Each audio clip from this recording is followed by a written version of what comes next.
नमस्कार, news capital express देख रहे हैं आप। मैं हूं आपके साथ गुंजन। बुलेटिन की शुरुआत करेंगे इस वक्त की बड़ी खबर के साथ। भोपाल से खबर है। मुख्यमंत्री शिवराज सिंह चौहान ने डिंडोरी में चुनावी सभा को संबोधित किया। सभा से पहले लाडली बहनों ने सीएम शिवराज की आरती कर उनकी नजर उतारी और इस दौरान मुख्यमंत्री शिवराज सिंह चौहान ने कहा है कि मेरी बहनों, तुमने नजर उतारी है तो मुझे पूरा विश्वास है कि जिसके साथ इतनी बहनों का लाड प्यार और आशीर्वाद है, उसकी बुरी नजर कुछ नहीं बिगाड़ सकती। बहनें ही तो मेरी रक्षक है। आज मेरी बहनों ने धान की फसल आई है तो पहली फसल आज मुझे भेंट की है। मेरी बहनों भाइयों, मैं केवल मुख्यमंत्री नहीं हूँ, मैं नेता नहीं हूँ, आपका भाई हूँ, आपका बेटा हूँ। मेरा एक ही संकल्प है कि किसी भी कीमत पर आपकी जिंदगी में कोई अंधेरा नहीं रहने दूंगा। मेरी बहनों, तुमने नजर उतारी है और मुझे पूरा विश्वास है कि जिसके साथ इतनी बहनों का लाड़ प्यार और आशीर्वाद हो, उसका बुरी नजर कुछ नहीं बिगाड़ सकती। आज मैं अपनी बहनों को फिर प्रणाम करता हूं। आज मेरी बहनों ने नई धान की फसल आई है, वो पहली फसल मुझे आज भेंट की है। एक ही संकल्प है मेरे बहन और भाई, मैं केवल मुख्यमंत्री नहीं हूं, मैं नेता नहीं हूं, आपका भाई हूं, आपका बेटा हूं। मेरा एक ही संकल्प है कि आपकी जिंदगी में कोई अंधेरा नहीं रहने दूंगा। प्रत्येक वर्ष हम बहुत आनंद और उत्साह के साथ मध्य प्रदेश दिवस मनाते हैं। ये परंपरा भी हमने प्रारंभ की, लेकिन आज आचार संहिता के कारण हम मध्य प्रदेश स्थापना दिवस का शासकीय तौर पर आयोजन नहीं कर पा रहे हैं। लेकिन 3 तारीख के चुनाव परिणाम आने के बाद फिर भारतीय जनता पार्टी की सरकार बनेगी और फिर तिथि निश्चित करके हम धूमधाम से मध्य प्रदेश दिवस को मनाएंगे और समृद्ध और विकसित मध्य प्रदेश के आगे का रोड मैप भी तय करेंगे और उस रोड मैप पे चलने का संकल्प लेंगे। बोल सर। आज मध्य प्रदेश स्थापना दिवस के अवसर पर सभी प्रदेशवासियों को बहुत बहुत बधाइयाँ, शुभकामनाएं। 68वां स्थापना दिवस है। इन 68 वर्षों में मध्य प्रदेश ने प्रगति और विकास की एक लंबी मंजिल तय की है।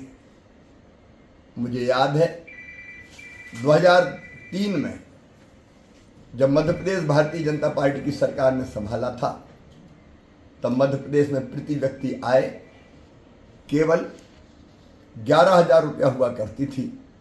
आज बढ़कर 1,40,000 रुपया हो गई है। मध्य प्रदेश का बजट कुल 23,000 करोड़ रुपए का हुआ करता था। आज हम उसको बढ़ा के 3,14,000 करोड़ रुपया तक ले गए हैं। मध्य प्रदेश की जीएसडीपी का साइज कुल 71,000 करोड़ था, अब वो लगभग 15 लाख करोड़ के आसपास पहुंच रही है। मध्य प्रदेश की कृषि विकास दर केवल 2-3% हुआ करती थी, लेकिन कई वर्षों तक मध्य प्रदेश ने 18% से ज़्यादा कृषि विकास दर हासिल करने में सफलता प्राप्त की है। मध्य प्रदेश की विकास दर भी इस समय देश के अग्रणी राज्यों में है। 16% से ज़्यादा, पिछले साल 19% थी। मध्य प्रदेश में 2003-04 तक कभी टूटी फूटी सड़कें 60,000 किलोमीटर हुआ करती थी। आज शानदार हाईवेज का जाल बिछा है। 5 लाख किलोमीटर शानदार सड़कें हमने बनाई है। मध्य प्रदेश में सिंचाई केवल 7.5 लाख हेक्टेयर में हुआ करती थी। आज 47 लाख हेक्टेयर हम सिंचाई कर रहे हैं और इसको बढ़ा के 65 लाख हेक्टेयर करने पर लगातार काम चल रहा है और कैन बेतवा के बाद ये बढ़ के 75 लाख हेक्टेयर के आसपास हो जाएगा। मध्य प्रदेश में हमने शिक्षा और स्वास्थ्य की सुविधाओं का विस्तार किया है। आज सीएम राइज स्कूल बन रहे, नए नए मेडिकल कॉलेजेज खुल रहे हैं। मध्य प्रदेश में पीने के पानी की व्यवस्था अब घर पर नल लगा के की जा रही है। मध्य प्रदेश का टूरिज्म निरंतर बढ़ रहा है। शहरों में केवल प्रगति और विकास नहीं, प्रगति और विकास के साथ साथ स्वच्छता के मामले में भी मध्य प्रदेश देश में नंबर 1 है। उपलब्धियां अनेक है। सांस्कृतिक पुनरुत्थान भी मध्य प्रदेश का हुआ है। एक तरफ बिजली, पानी, सड़क, कृषि, उद्योग, निवेश, उससे रोजगार, टूरिज्म, तो दूसरी तरफ महाकाल महालोक, एकात्म धाम, राम रजा लोक, बनवासी राम लोक, हनुमान लोक, देवी लोक, संत रविदास जी का मंदिर, तो दूसरी तरफ महापुरुषों का सम्मान करते हुए अनेकों स्मारक बनाए गए हैं। अपना मध्य प्रदेश अब तेज गति से प्रगति और विकास के पथ पर अग्रसर है। मैं अपने प्रदेशवासियों को एक बार फिर बहुत बहुत बधाई और शुभकामनाएं देना चाहता हूं। मेरे बुजुर्ग जिनकी उम्र 40 साल से ज़्यादा है, वो हमारे भाई और बहन और बुजुर्ग जानते हैं कि मध्य प्रदेश की एक ज़माने में मध्य प्रदेश को बीमारू राज्य कहा जाता था, पिछड़ा राज्य कहा जाता था, लेकिन हम आज समृद्ध और विकसित राज्यों की पांत में, अगली पांत में हम खड़े हैं। मध्य प्रदेश को अभी और आगे ले जाना है, लेकिन शुभकामनाओं के साथ साथ मेरा ये निवेदन भी है कि मध्य प्रदेश को ऐसे हाथों में ना सौंपें जो मध्य प्रदेश की तबाही और बर्बादी के जिम्मेदार थे, जिन्होंने मध्य प्रदेश को अंधेरों और गड्ढों का प्रदेश बना दिया था, भ्रष्टाचार और घोटालों का प्रदेश बना दिया था। उनसे मध्य प्रदेश को बचाना है और तेज गति से प्रगति के पथ पर अग्रसर करने के लिए और जनता के कल्याण के लिए आज मुझे कहते हुए गर्व है कि समाज के हर एक वर्ग के कल्याण के काम मध्य प्रदेश की धरती पर हुए हैं। दुनिया की सबसे बड़ी योजना मुख्यमंत्री लाडली बहना योजना ने हमारी गरीब और निम्न मध्यम वर्गीय बहनों की जिंदगी में एक नया सवेरा लेकर आई है और बहनों की जिंदगी अब आत्मविश्वास से परिपूर्ण है। किसान को किसान सम्मान निधि हो, गरीबों को पक्के मकान हो, नौजवानों को रोजगार हो, बच्चों को सीएम राइज स्कूल हो, हर क्षेत्र में बहुत बेहतर काम हो रहे हैं।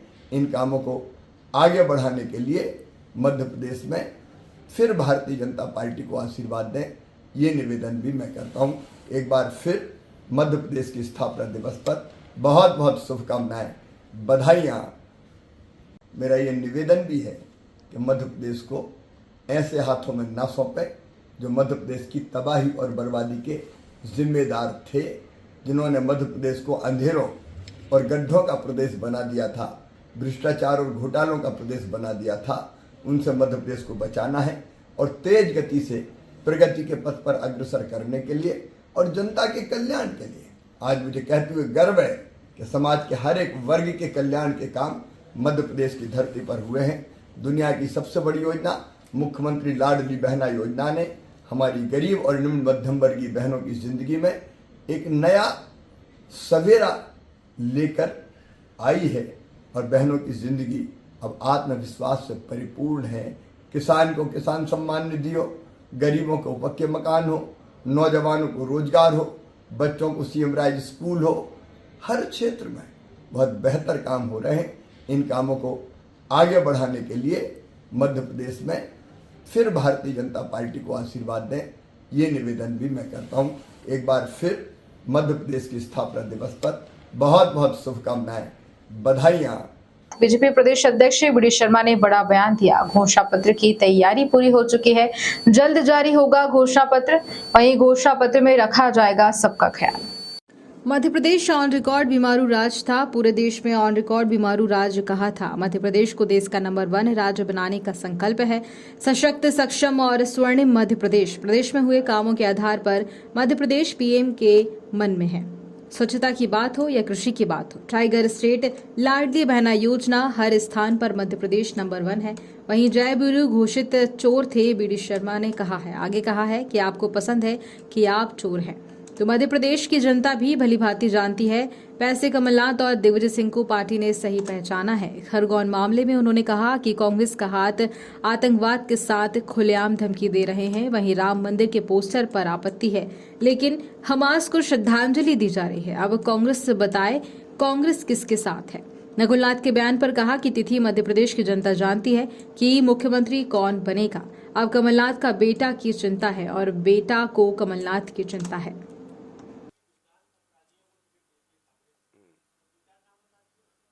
क्यों? नाम तो क्लियर है, नाम क्लियर है। देखो जरा एक एक करके एक भी नहीं होगा ऐसा। जिनके खिलाफ वारंट नहीं, जिनके खिलाफ इनाम जारी है, इनाम जारी है, इनाम छतरपुर जिले के अंदर। चलिए पूछिए सातनकर जी पूछ ले। चलो, चेहरे पर झूठ की कालिक पुती है। मध्य प्रदेश की जनता को गुमराह किया था राहुल गांधी ने। मध्य प्रदेश की जनता के साथ नौजवानों से धोखा दिया था। और उनकी सरकार टूटी क्यों थी? वादा खिलाफी के कारण से। और राहुल गांधी ने कहा था कि मैं मुख्यमंत्री बदल दूंगा, ना कुछ नहीं बदल पाए थे, आज तो कुछ भी नहीं कर पा रहे। अरे मध्य प्रदेश की कांग्रेस राहुल गांधी, प्रियंका गांधी, खड़गे जी के हाथ में ही नहीं है।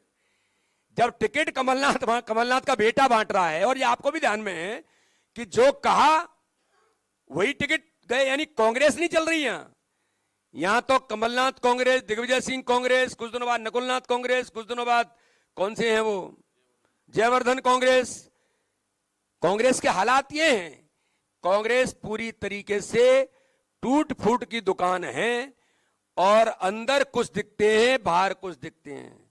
अंदर तलवारें चल रही हैं और बाहर गले मिलने का काम कर रहे हैं।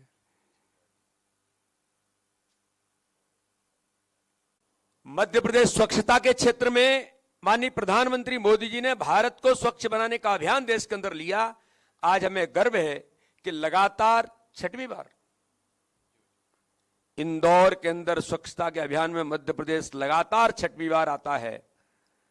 तो अब तो ग्रामीण क्षेत्र में भी मध्य प्रदेश के जिले देश के अंदर अग्रणी बनते हैं।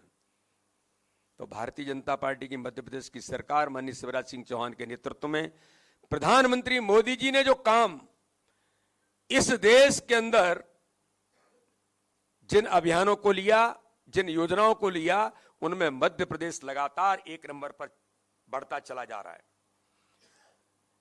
टाइगर स्टेट बना मध्य प्रदेश। देश के अंदर टाइगर स्टेट के नाम से मध्य प्रदेश भारतीय जनता पार्टी के शासन काल के अंदर उन कामों से पहचाना गया। मैं पन्ना क्षेत्र में, मैं खजुराहो का सांसद हूं, जहां पर केवल 1 टाइगर बचा था। आज मुझे गर्व है कि उस पन्ना के अंदर लगभग 100 टाइगर्स। तो टाइगर स्टेट मध्य प्रदेश बना। महिलाओं को सम्मान, ये मध्य प्रदेश में भारतीय जनता पार्टी का हमारा अभिमान है। और माननीय मुख्यमंत्री शिवराज सिंह चौहान के नेतृत्व में हमारी बहनों को पहले 1000 रुपए देने का ऐलान किया था, लाडली बहनों को 1250, फिर 3000 तक जाएगा। बहनों के सम्मान के साथ उन्हें सशक्त बनाने का काम इस मध्य प्रदेश की भारतीय जनता पार्टी की सरकार ने किया। और इससे पहले कभी कभी झूठ बोलने वाली ताकतें कहती हैं कि हम कह रहे थे इसलिए ऐसा हुआ। बैरिया, भारिया और बैगा आदिवासी बहनें, ये वो ट्राइब्स हैं जो ट्राइब्स खत्म होने की ओर अग्रसर थी। इन पर भारतीय जनता पार्टी की सरकार ने पहले रिजिम में 1000 रुपए उन बहनों के खाते में डालते थे। दुर्भाग्य से एक मिस्टर करप्शन नाथ की सरकार बन गई थी, बंटा ढार, जिसने 2003 से पहले मध्य प्रदेश को बंटा ढार दुरावस्था के दौर में लाए थे। उनके इशारे पर चलने वाली सरकार थी। वो 1000 रुपए गरीब आदिवासी बहनों के बंद कर दिए थे। मैंने उल्लेख इसलिए किया है। आज इस प्रेस ब्रीफिंग में मैं सभी पत्रकार मित्रों का स्वागत करता हूं। और सबसे पहले आज 1 नवंबर मध्य प्रदेश का स्थापना दिवस है। हम 68 वर्ष के हो गए हैं। इसलिए सभी पत्रकार मित्रों को और आपके माध्यम से मध्य प्रदेश की 9.5 करोड़ जनता को मैं आप सबका बहुत शुभकामना देता हूं, बधाई देता हूं कि हमारा जो मध्य प्रदेश है आज स्थापना दिवस के अवसर पर हम सब अपने मध्य प्रदेश को देश का नंबर 1 राज्य बनाने का हमारा संकल्प है। इस दिशा में लगातार काम जो मध्य प्रदेश के अंदर चल रहा है और अपने इस मध्य प्रदेश को 1 नंबर बनाने के लिए माननीय प्रधानमंत्री नरेंद्र मोदी जी के मन में जो मध्य प्रदेश है, भारतीय जनता पार्टी के नेतृत्व के मन में जो मध्य प्रदेश है वो लगातार इस दिशा में अपने मध्य प्रदेश को सशक्त, सक्षम और स्वर्णिम मध्य प्रदेश बनाने में भारतीय जनता पार्टी की सरकार मध्य प्रदेश के अंदर हमारे मुख्यमंत्री शिवराज सिंह चौहान के नेतृत्व में और माननीय प्रधानमंत्री मोदी जी के आशीर्वाद से मध्य प्रदेश के उन लाखों लाख लोगों के अथक मेहनत और परिश्रम से वो हर क्षेत्र के, समाज के सभी वर्गों के माध्यम से अथक मेहनत और परिश्रम का परिणाम है कि आज मध्य प्रदेश भारत के अंदर एक नहीं कई पैरामीटर्स में आज 1 नंबर मध्य प्रदेश है। भारतीय जनता पार्टी की सरकार ने मध्य प्रदेश को इन 20 वर्षों के अंदर आज जो 2003 से पहले बीमारू राज्य मध्य प्रदेश था, हमें सुनने में भी बहुत दर्द होता था जब देश के अंदर कहीं जाते थे तो ऑन रिकॉर्ड एक कहा जाता था कि मध्य प्रदेश बीमारू राज्य है। लेकिन भारतीय जनता पार्टी की सरकार बनने के बाद इंफ्रास्ट्रक्चर से लेकर हर क्षेत्र में मध्य प्रदेश ने भारतीय जनता पार्टी की सरकार के नेतृत्व में और 2014 के बाद तो माननीय प्रधानमंत्री नरेंद्र मोदी जी ने जो मध्य प्रदेश को ताकत दी, उसका आज परिणाम है कि हम कई पैरामीटर्स में 1 नंबर आकर के आज खड़े हैं।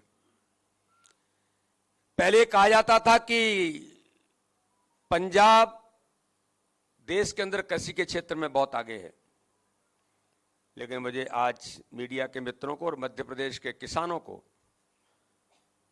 इस बात के लिए बधाई देने में मैं अपने आप को हर्षित महसूस करता हूं कि जो पंजाब 1 नंबर पर हुआ करता था, आज कृषि में एक नहीं कई क्षेत्रों में आज मध्य प्रदेश कृषि के क्षेत्र में भी 1 नंबर मध्य प्रदेश बना है। गेहूं उत्पादन देश के अंदर मध्य प्रदेश आज 1 नंबर पर है। गेहूं निर्यात में 45% की भागीदारी के साथ मध्य प्रदेश प्रथम स्थान पर है। प्रधानमंत्री नरेंद्र मोदी जी ने कहा कि देश के अंदर कोई गरीब पैसे के अभाव में इलाज से वंचित नहीं होगा। आज मुझे गर्व है कि मध्य प्रदेश के अंदर 9.5 करोड़ जनता, उनमें से 3 करोड़ 62 लाख लोगों को माननीय प्रधानमंत्री मोदी जी ने आयुष्मान भारत कार्ड जो 5 लाख रुपए का फ्री में इलाज कराने का अधिकार देता है, मध्य प्रदेश देश के अंदर 1 नंबर पर है। इसलिए प्रधानमंत्री के मन में मध्य प्रदेश है। और उनमें से 30 लाख लोग इलाज करा चुके हैं। उनके जीवन में, जीवन को बचाने से लेकर के जीवन के अंदर खुशी लाने का काम हर समाज वर्ग के उस गरीब को जो पैसे के अभाव से इलाज से वंचित होता था, ये अधिकार माननीय प्रधानमंत्री मोदी जी ने मध्य प्रदेश के अंदर 3 करोड़ 62 लाख लोगों को दिया है। मध्य प्रदेश हमारा सिंचाई के क्षेत्र में 2003 से पहले इस मध्य प्रदेश के अंदर ये कहा जाता था कि सूखा मध्य प्रदेश है। 7 लाख हेक्टेयर में सिंचाई होती थी। भारतीय जनता पार्टी की सरकार बनी 2003 के बाद, तो आज मुझे गर्व है कि मध्य प्रदेश के अंदर 45 लाख हेक्टेयर सिंचाई की सुविधा मध्य प्रदेश के अंदर बनी है, मिली है।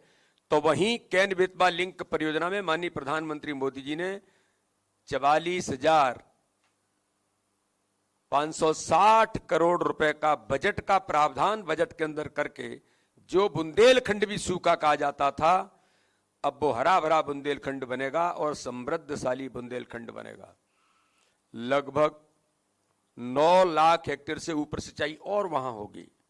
तो किसानों के बारे में देखिए, मैं तो विकास और गरीब कल्याण की बात कर रहा हूं। ये उन्हीं लोगों की देन है, उनके प्रभारी ने ही इस नाम का उल्लेख किया है। भारतीय जनता पार्टी तो विकास और गरीब कल्याण, कांग्रेस केवल एक ही काम करना चाहती है, विकास और गरीब कल्याण से केवल भटकाने का काम करो। भारतीय जनता पार्टी की सरकार ने मध्य प्रदेश के अंदर विकास के नए आयाम खड़े किए हैं साहब, गांव गांव तक।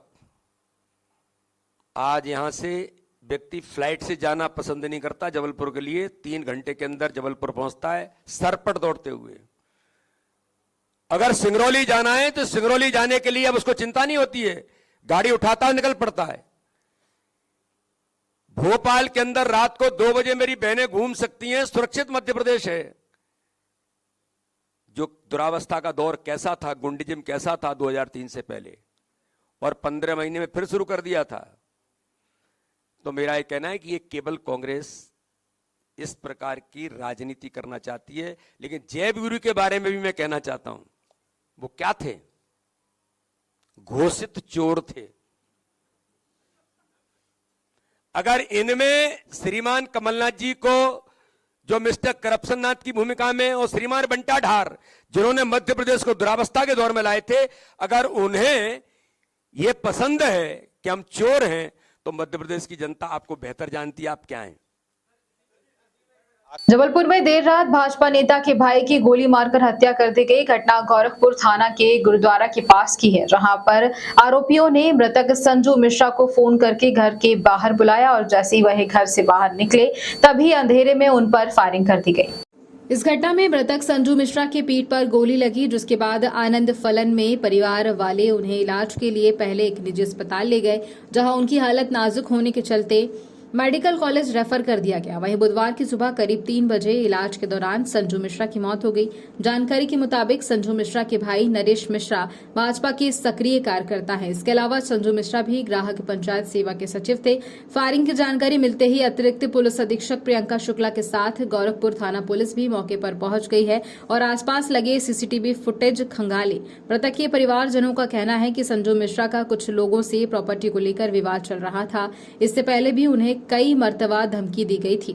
इधर घटना के बाद मौके पर पहुंची अतिरिक्त पुलिस अधीक्षक प्रियंका शुक्ला का कहना है कि मृतक संजू मिश्रा के परिवार वालों से पूछताछ की गई है। कुछ लोगों के नाम भी सामने आए हैं जिन्होंने भी संजू मिश्रा की गोली मारकर हत्या की है। वह जल्द ही सभी आरोपी पुलिस की गिरफ्त में होंगे।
में गोली चलने की सूचना थी, क्या मामला है? ये आज रात में लगभग 11 बजे थाना गोरखपुर में सूचना मिली थी कि संजय मिश्रा जो है गोरखपुर गुरुद्वारा जो है उसके पीछे कॉलोनी में निवास करते हैं। तो ये अपने घर आए थे और उसके बाद थोड़ा सा पैदल घर से निकले हैं। उसके बाद इनको गोली लगी, फिर ये घर वापस गए और इनके परिजनों ने इनको उपचार के लिए मेडिकल हॉस्पिटल भिजवाया है। तो इसमें अभी प्रथम दृष्टया ये फायरिंग का ही केस समझ आ रहा है और इसमें जांच की जा रही है कि कौन है इसके पीछे। क्या करते हैं कुछ? ये सचिव बताए जा रहे हैं। ये सुनो जी बोलते का नहीं चालू यहाँ से सामने खड़े हैं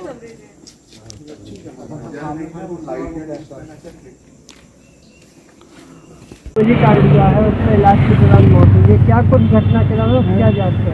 अभी जो कल घायल संजय मिश्रा जी थे इलाज के दौरान और अभी कुछ तो मिले हैं कि भी आरोपी कार्रवाई चल रही है। परिजनों ने कुछ वीडियो उपलब्ध कराई, इसमें किसी लोगों के नाम सामने आए हैं, कुछ क्या विवाद नहीं? हाँ, अभी उस पर कार्रवाई चल रही है। जो आरोपी हैं उनके तलाश के लिए टीम रवाना हुई है और शीघ्र गिरफ्तारी कर ली जाएगी। अभी विवाद का कारण स्पष्ट नहीं हुआ है, लेकिन अभी ये परिवार टोका खुले इस पर पूछताछ करने के बाद मामला खुलासा हो जाएगा। आरोपी की गिरफ्तारी। जबलपुर बागी बीजेपी नेता कमलेश अग्रवाल नहीं लड़ेंगे निर्दलीय चुनाव। सीएम शिवराज सिंह चौहान से मुलाकात के बाद लिया निर्णय। सीएम के बुलावे पर एयरपोर्ट पर मिलने पहुंचे थे कमलेश अग्रवाल और भविष्य में सत्ता संगठन में बेहतर जिम्मेदारी का दिया गया आश्वासन। सीएम ने पार्टी में होने जा रहे बड़े डैमेज को रोका। बता दें आपको कि टिकट न मिलने से नाराज कमलेश अग्रवाल ने दाखिल किया था नामांकन पत्र। वहीं उत्तर मध्य विधानसभा से दाखिल किया था नामांकन पत्र। उत्तर मध्य से अभिलाष पांडे को प्रत्याशी बनाया है पार्टी ने और कमलेश अग्रवाल नगर निगम ने नेता प्रतिपक्ष।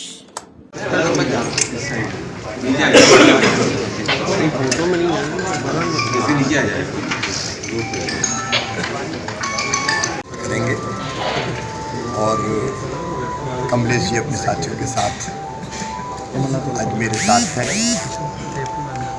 और हम सब मिलकर भारतीय जनता पार्टी को जिताने के काम में लगेंगे। आज मैं जा रहा हूं अभी हमारे जनजातीय आदिवासी क्षेत्रों में भारतीय जनता पार्टी की सरकार ने जो काम किए हैं उससे समाज का हर वर्ग प्रसन्न भी है, प्रभावित भी है और उनका अभूतपूर्व समर्थन हमको मिल रहा है। आज उस क्षेत्र में दौरा करने जा रहा हूँ। कमलेश जी मेरे बहुत प्रिय हैं और इसलिए कमलेश जी से बात करने में खुद आया। आज सीएम साहब कल दिग्विजय जी कमलनाथ जी ने खुद को जयवीरू बताया, शोले की याद दिलाई है। अब मुझे तो मजाक सा लग रहा है, कोई जय बन रहा है, कोई वीरू बन रहा है। मैंने कहा भाई कमलनाथ और दिग्विजय ही बनो ना, जय वीरू ये तो नकली चेहरा सामने लाएं, असली सूरज छुपी रहे वाली बात होती है। राजनीति को हमको और गंभीरता से लेना चाहिए। हाँ, इतना ज़रूर लग रहा है कि बार बार हाथ पकड़ पकड़ के दोनों साथ आ रहे हैं कि हम में कोई झगड़ा नहीं, हम में कोई झगड़ा नहीं। तो हमने तो कहा नहीं कि झगड़ा नहीं, सफाई काय को दे रहे हो, मीडिया के सामने ला रहे हैं कि हम एक हैं, हम एक हैं, हम एक हैं। अब वो क्या है इससे मुझे कोई मतलब नहीं, लेकिन उन्होंने मध्य प्रदेश को तबाह और बर्बाद करने का काम पहले 10 साल दिग्विजय जी ने किया, फिर 1.25 साल कमलनाथ जी ने किया। वो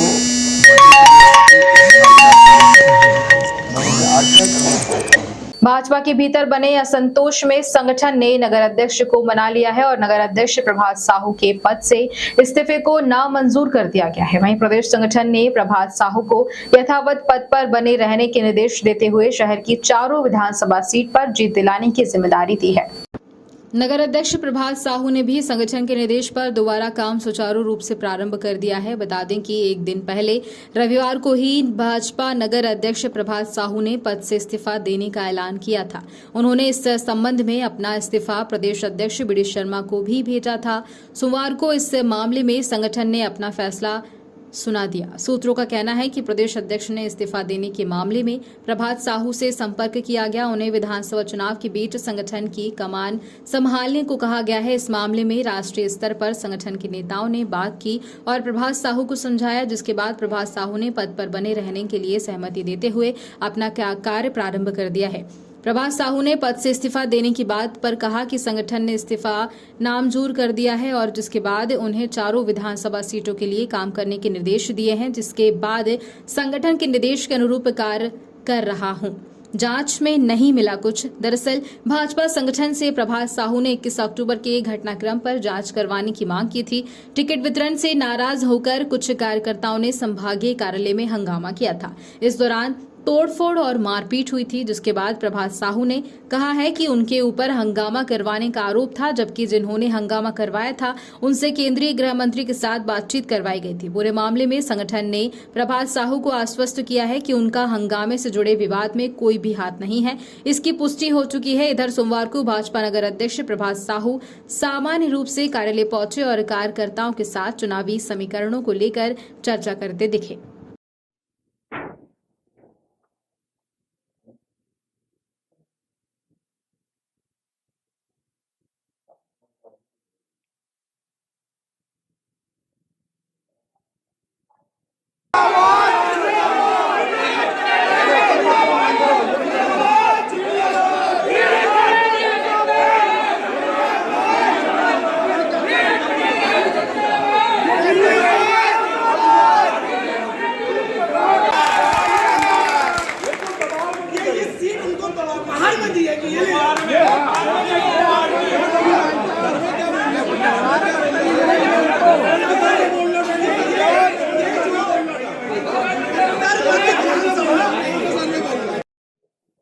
जी भैया, आपने जो इस्तीफा दिया तो उसको नामंजूर हुआ। अब मंजूर हुआ या नामंजूर हुआ ये अलग विषय है, लेकिन जिस विषय को लेकर मैंने अपनी बात कही थी उसको राष्ट्रीय नेतृत्व ने, प्रदेश नेतृत्व तक मैंने अपनी बात पहुंचाई है और आज राष्ट्रीय पदाधिकारियों ने मुझे निर्देशित किया है कि अध्यक्ष के नाते आप चारों विधानसभा में अपना काम करिए और आज राकेश सिंह जी का नामांकन है। उस नामांकन की व्यवस्था, नामांकन की रैली की चिंता आपको करना है और साथ ही अभिलाष पांडे जी का नामांकन है, तो उस नामांकन की भी आपको चिंता करना है और आगे की व्यवस्था देखना है। आज 3 तारीख को माननीय मुख्यमंत्री जी का जबलपुर आगमन है, उसको लेकर भी आपको चारों विधानसभाओं की चिंता करना है।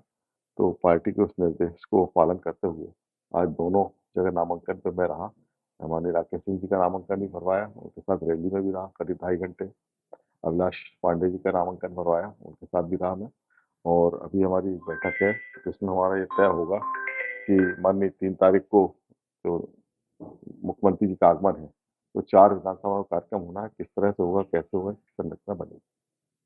विस्टार नगर के भगवानपुरा मार्ग पर नव ज्योति महिला मंडल की सनातनी महिलाओं ने आगामी विशेष पर्व करवा चौथ की रिहर्सल कर पर्व मनाने की विधि जानी एवं खासकर नव वधू के लिए त्योहार कैसे मनाएं। सीनियर महिलाओं ने पर्व की महत्ता एवं जानकारी आपस में साझा की।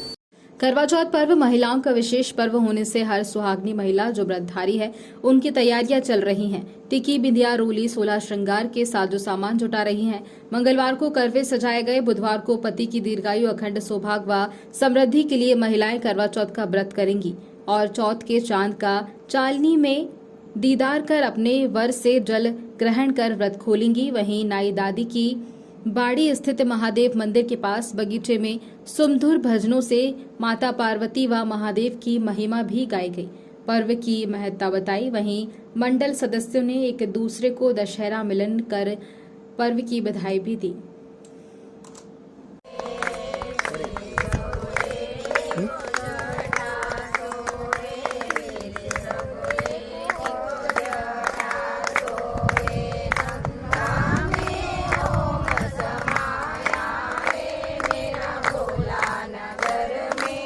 जबलपुर की ओमती थाना पुलिस और क्राइम ब्रांच की टीम ने 3 शातिर मोबाइल चोरों को गिरफ्तार किया है। वहीं पुलिस ने आरोपियों को कब्जे से 3 लाख के 12 मोबाइल फोन बरामद किए हैं, जहां ओमती सीएसपी पंकज मिश्रा ने बताया है कि ओमती थाना क्षेत्र में पिछले दिनों एक व्यक्ति का मोबाइल चोरी किया गया था, जिसके बाद उसने थाने में पहुंचकर पूरे मामले की शिकायत की थी। जहां शिकायत के बाद घटना क्षेत्र के सीसीटीवी फुटेज खंगाले गए, जहां सीसीटीवी फुटेज में मोबाइल चुराते हुए कैद हुए थे, जहां आरोपियों की पताशाजी के लिए क्राइम ब्रांच और ओमती थाना पुलिस की टीम लगी हुई थी, जहां 3 युवकों को पुलिस ने मोबाइल चोरी के संबंध में गिरफ्तार भी किया है।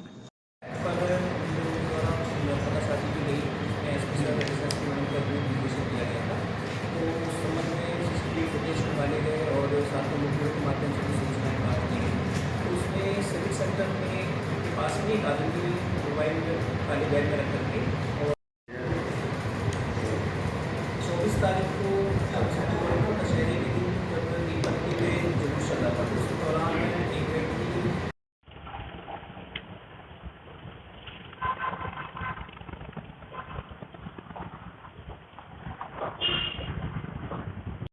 पाँच मोबाइल जब्त किए थे। उसके बाद हमने इससे और पतासाजी की उसके साथी दारों के संबंध में ली। उसने बताया कि एक और साथी है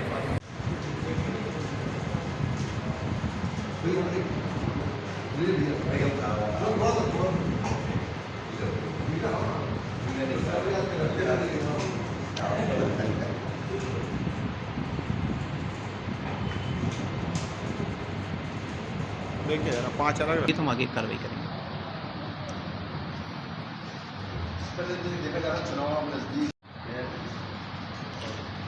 24 तारीख को 24 अक्टूबर को दशहरे के दिन जब तीन पत्ती पे जुलूस चल रहा था, तो उस दौरान एक व्यक्ति जिसका मोबाइल चोरी गया था, उसने थाने में शिकायत की थी।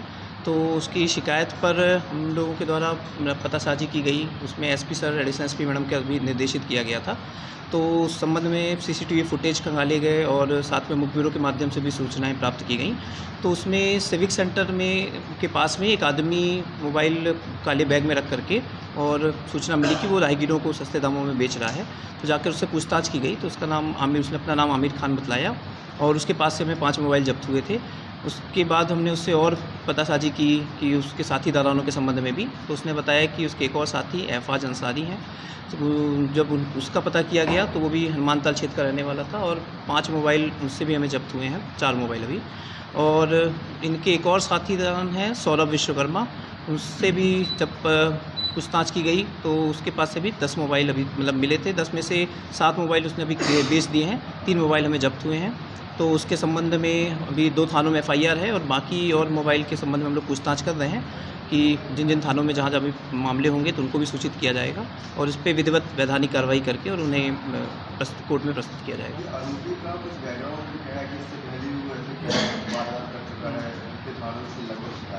हाँ, इसमें तीनों आरोपी पूर्व में भी ऐसी वारदातों में पहले भी गिरफ्तार हो चुके हैं। आमिर खान पे पूर्व में अब तक हमें 4 मामले पता चले हैं जो दर्ज हैं। सौरभ विश्वकर्मा के विरुद्ध में 9 मामले दर्ज हैं पूर्व में और इसमें चोरी और साथ में सब प्रॉपर्टी रिलेटेड ऑफेंसेस के, कुछ बॉडी रिलेटेड ऑफेंस के भी अपराध हैं और बाकी और भी पतासाजी की जा रही है। जैसे भी और एक्स्ट्रा सूचनाएं आएंगी तो वो सब हम लोग लगा के आपराधिक रिकॉर्ड प्रस्तुत करेंगे। ये शहर के कई थाना क्षेत्रों में ये भीड़ का फ़ायदा उठा करके भीड़ भाड़ में लोगों के जेब से निकाल लेना, इस टाइप से मोबाइल चोरी करते थे। तो शहर में कई थाना क्षेत्रों में है। थाना रांझी में मामला दर्ज है, अभी ओमती का भी 2-3 मोबाइल ओमती के हैं और बाकी और के संबंध में हम लोग उनसे और पूछताछ कर रहे हैं। एज सच जैसे भी डिटेल आई है तो हम आगे कार्रवाई करेंगे।